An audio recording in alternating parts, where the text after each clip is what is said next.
ہے۔ اب یہ سنت ہمیں کہاں سے پتہ چلے گی؟ سنت کا علم ہمیں کہاں سے ہوگا؟ تو سنت کا علم حاصل کرنے کے دو ذرائع ہیں، دو ایسے ذریعے نبی کریم صلی اللہ علیہ وسلم نے چھوڑے ہیں کہ جن کی بنیاد پر امت کے لیے سنت کا ورثہ چھوڑا گیا یا امت کے لیے سنت حاصل کرنے کا ذریعہ رکھا گیا۔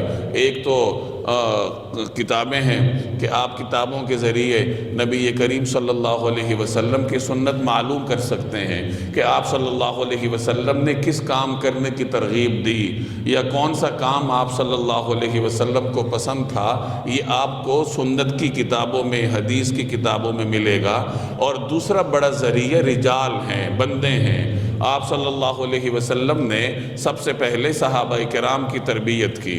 صحابہ کرام گویا چلتی پھرتی سنت کی تصویر تھے، اور صحابہ کرام کے بعد تابعین ہیں، تبع تابعین ہیں۔ ہر زمانے میں امت میں ایسے صلحاء رہے ہیں جو نبی کریم صلی اللہ علیہ وسلم کی سنت پر عمل کرتے ہیں، اور ان کی زندگی کو دیکھ کر انسان نبی کریم صلی اللہ علیہ وسلم کی سنت کا علم حاصل کر سکتا ہے کہ وہ اس طرح عمل کر رہے ہیں۔